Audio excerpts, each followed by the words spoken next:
Tissue culture क्या होता है? नेक्स्ट टॉपिक हमारा एसेक्सुअल रिप्रोडक्शन खत्म हो गया पूरा इन एनिमल्स। ठीक है, अब हम स्टार्ट करते हैं इसका टिश्यू कल्चर। टिश्यू कल्चर में क्या होता है? The production of new plants, the production of new plants, कि नए प्लांट को प्रोड्यूस करना, production of new plants from a small part of, from a small part of plant tissue. Plant tissue क्या कह रहे हैं कि प्लांट टिश्यू लिया, प्लांट टिश्यू को स्मॉलर पार्ट्स के अंदर ब्रेक डाउन किया, कट कर दिया, कट करके उसको हमने जिस प्लांट का टिश्यू लिया है उसी प्लांट के एटमॉस्फेयर के अंदर, उसी की कंडीशंस के अंदर उसको रखा, तो वो भी क्या होगा? ग्रो करेगा और एक नया प्लांट प्रोड्यूस करेगा। इसके लिए कुछ चीजें जरूरी होती है। सबसे पहले तो हम हार्मोन्स देखेंगे कि उस पर्टिकुलर प्लांट्स को कौन कौन से हार्मोन्स अफेक्ट कर रहे थे। फिर हम देखेंगे कि उसके न्यूट्रिएंट्स क्या थे। ठीक है, तो इस तरीके से हार्मोन्स जो होते हैं, आपका चैप्टर नंबर 2 वैसे तो सिलेबस में डिलीटेड है, कंट्रोल एंड कोऑर्डिनेशन, उसके अंदर हार्मोन्स पढ़ते हैं। जैसे एक होता है एब्सिसिक एसिड, ठीक है, साइटोकाइनिन, फिर एक होता है साइटोकाइन जिब्रेलिन। तो ये कुछ हार्मोन्स है कि जो हमें, जो प्लांट्स को हेल्प करते हैं प्लांट ग्रोथ के अंदर। अब जब हम प्लांट टिश्यू निकालेंगे उससे पहले हमें क्या करना होता है बेटा? एक सॉल्यूशन बनाते हैं।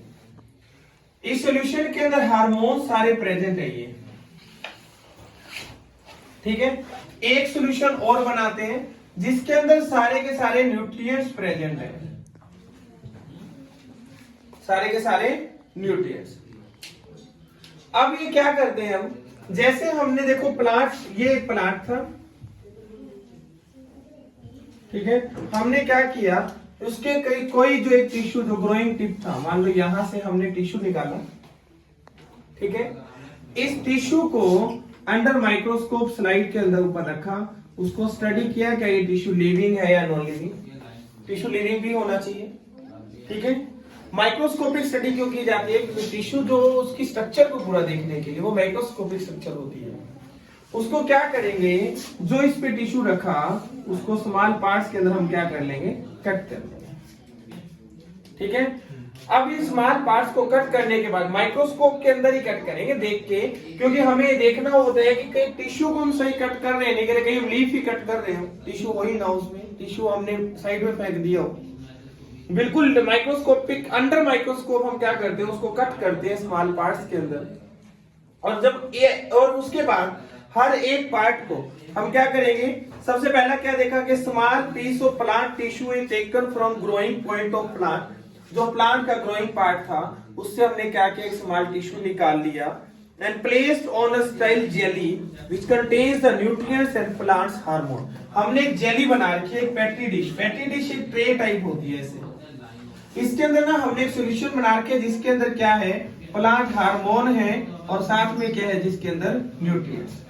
इस जेली के अंदर हम क्या करेंगे? प्लेस देम, वो सारे के सारे जो टिश्यू को हमने कट किया है ना स्मॉल पार्ट्स के अंदर, उनको क्या करेंगे? हम इसके अंदर डाल देंगे। ये लो जी, कर दिया, ठीक है। हर एक पार्ट को हम इस जेली के अंदर ट्रांसफर कर देंगे। फिर ये क्या करें? वहां से rapidly producing the many cells from the shaping lumps of the mass called the callus। जो ये प्लांट टिश्यू हमने इसमें डाला है ना, ये धीरे धीरे ना हमें ऐसे दिखेगा कुछ मास बन रहा है, मतलब ग्रोथ कर रहा है, कुछ लीव्स निकल रही है। ये क्या करेगा? थोड़ा थोड़ा ग्रो करेगा, हल्का हल्का। इसकी ग्रोथ होगी, क्या होगी? ग्रोथ। जब इसकी ग्रोथ होगी तो हम क्या करेंगे? इस ग्रोथ को, जो ग्रो कर चुका है टिश्यू, इसको बोलते हैं बेटा, ध्यान रखना, कैलस, ठीक है। तो कैलस के बारे में लाइन लिखो एक, the hormones make the cells in plant tissue, hormones makes the cell in the plant tissue divide rapidly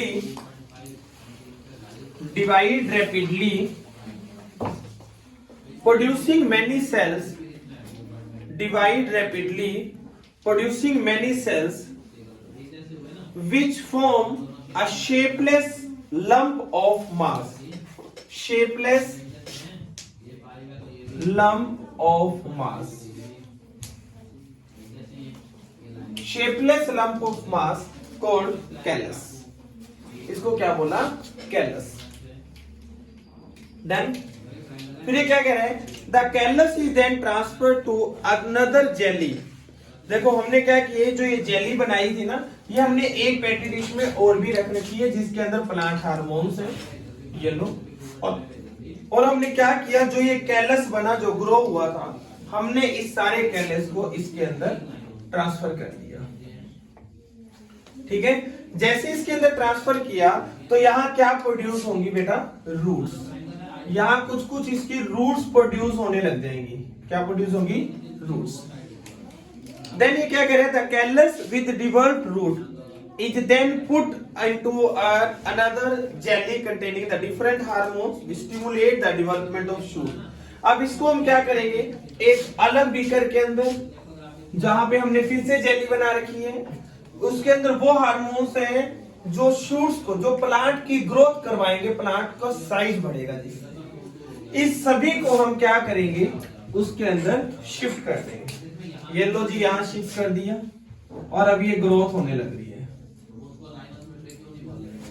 ठीक है, ये क्या हो रही है? इसकी growth. The callus having roots and shoot. देखो अब इसकी रूट्स भी है, शूट मतलब इस स्टेम्स, मतलब ऊपर का पार्ट बढ़ता जा रहे हैं। And the plantlets does produce a transplanted into. जब ये पूरा ग्रोथ करने लग जाते हैं तो हम क्या करेंगे, यहां से इसको निकालेंगे, एक पोट के अंदर लगा देंगे, फिर इसको निकालेंगे, एक पोट में लगा देंगे, इसको निकालेंगे एक अनदर पोट में। मतलब इस तरीके से जितने भी इसके अंदर हमारे पास कैलस है, जिसकी रूट्स और शूट्स डेवलप हो चुकी है, हर एक को हम क्या करेंगे, ट्रांसफर कर देंगे इनटू अनदर पोट या फिर डायरेक्ट सोइल के अंदर, जिससे क्या होगा, एक नया प्लांट प्रोड्यूस हो जाएगा। ये सारा क्या था? Tissue culture. फिर एडवांटेजेस ऑफ टिश्यू कल्चर। सबसे पहली तो बात देखो, हमने क्या किया था, हम एक ग्रोइंग प्लांट था, यहाँ से ग्रोइंग टिश्यू निकाला, उसको माइक्रोस्कोप के अंडर हमने कट किया डिफरेंट पीसेज में, फिर उसको मीडियम दिया कि ये कैसे ग्रोथ कर सकते हैं, वो ग्रो कर रहे हैं, है ना। अब ये सबसे पहली बात तो हमें साफ ही पता चल रहा है कि it is a very rapid process. सबसे पहली बात कि बहुत ज्यादा रैपिड प्रोसेस है, मतलब कि फास्ट प्रोसेस है for growing the plants. Plants को ग्रो करने का सबसे ज्यादा फास्ट प्रोसेस है। Thousands of plants can be grow in a minute time. ठीक है, कि मिनट टाइम, फ्यू वीक्स के अंदर ही हम क्या कर सकते हैं, थाउजेंड्स ऑफ प्लांट्स तैयार कर सकते हैं, क्योंकि सिर्फ हमने टिश्यू निकालना है। टिश्यू कल्चर बहुत इंपॉर्टेंट टॉपिक है। दूसरा ये क्या कह रहे हैं, द न्यू प्लांट्स प्रोड्यूस। देखो जो इससे ये जो नए प्लांट जितने भी प्रोड्यूस हुए ना, ये वाले और प्लांट, सबसे मेन बात टिश्यू कल्चर की जो सबसे इंपॉर्टेंट चीज है, डिसीज फ्री होते हैं। इनको कभी कोई डिसीज नहीं होता, इसका भी फैक्ट है। डिसीज फ्री क्यों होते हैं? क्योंकि इनको ना हमने आर्टिफिशियली सारे हार्मोन्स ग्रो होने से पहले ही देना स्टार्ट कर दिया है। अभी तो ये ग्रो तो हुआ ही नहीं था ना, ग्रो हुआ ही नहीं है, अभी तो हमने इसको कट ही किया था, हार्मोन्स पहले ही डाल दिए, तो इसलिए डिसीज फ्री रहते हैं। और क्या कहते हैं, tissue culture can grow plants round the year. मतलब कि हम किसी भी, इस पे कोई सीजन का इफेक्ट नहीं होता। टिश्यू कल्चर का प्रोसेस आप कभी भी कंप्लीट कर सकते हो। मतलब ये नहीं है कि किस प्लांट के लिए सीजन कैसा होना चाहिए, हमें लेबोरेटरी मेथड करने हैं तो हम उसके अंदर कोई सीजन का इफेक्ट नहीं देखते, हमने सिर्फ टिश्यू निकालना है, क्योंकि ये सारा प्रोसेस लेबोरेटरी प्रोसेस है, लैब का प्रोसेस है, तो ये तो कभी भी इसके अंदर कोई मौसम का कोई दिक्कत नहीं। और very little space is needed, और इसके लिए स्पेस क्या चाहिए, बहुत ही कम चाहिए।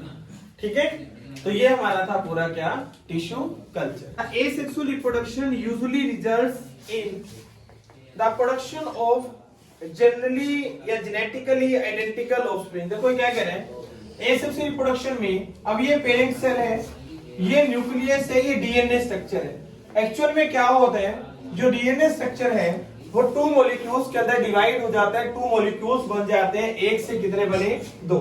उसके बाद जो ये न्यूक्लियस है वो डिवाइड हो जाता है 2 न्यूक्लियाई के अंदर, और फिर दोनों न्यूक्लियस के कारण 2 डॉटर सेल क्रिएट हो जाती है। और इसके अंदर बिल्कुल एग्जैक्ट कॉपी होती है अपने पेरेंट्स की। तो देखो इसमें है क्या, the asexual reproduction usually results in the production of genetically identical offsprings which arises as a result of occasional inaccuracies in DNA replication। देखो डीएनए का मतलब क्या है, डीऑक्सीराइबोन्यूक्लिक एसिड। इसमें टोटल हम बॉडी डीएनए कॉपी का भी यही क्वेश्चन आता है, अगर डीएनए कॉपी पूछ ले तो भी वो यही क्वेश्चन लिखना होता है एसेक्सुअल रिप्रोडक्शन के अंदर कि the material which carries the genetic information from parents to offspring. देखो सबसे पहली बात कि जो genetic information carries from parents to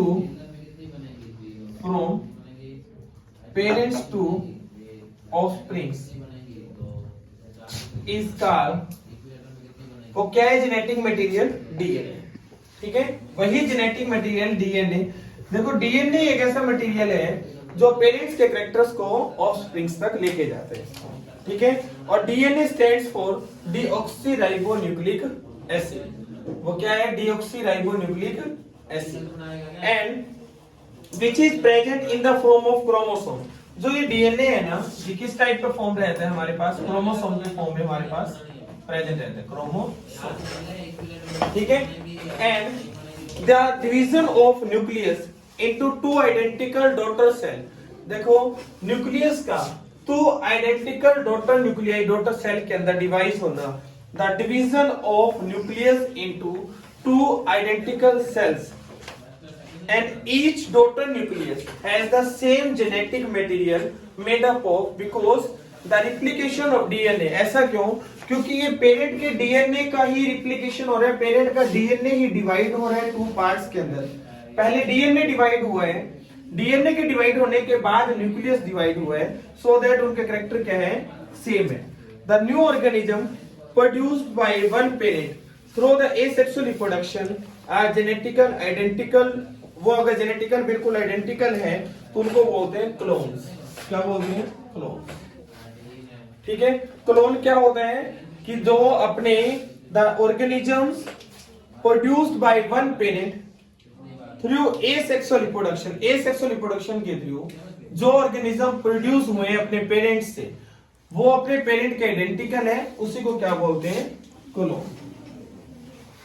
ठीक है, एंड और जो DNA is a cell done by the biochemical reactions such the synthesize more the genetic material.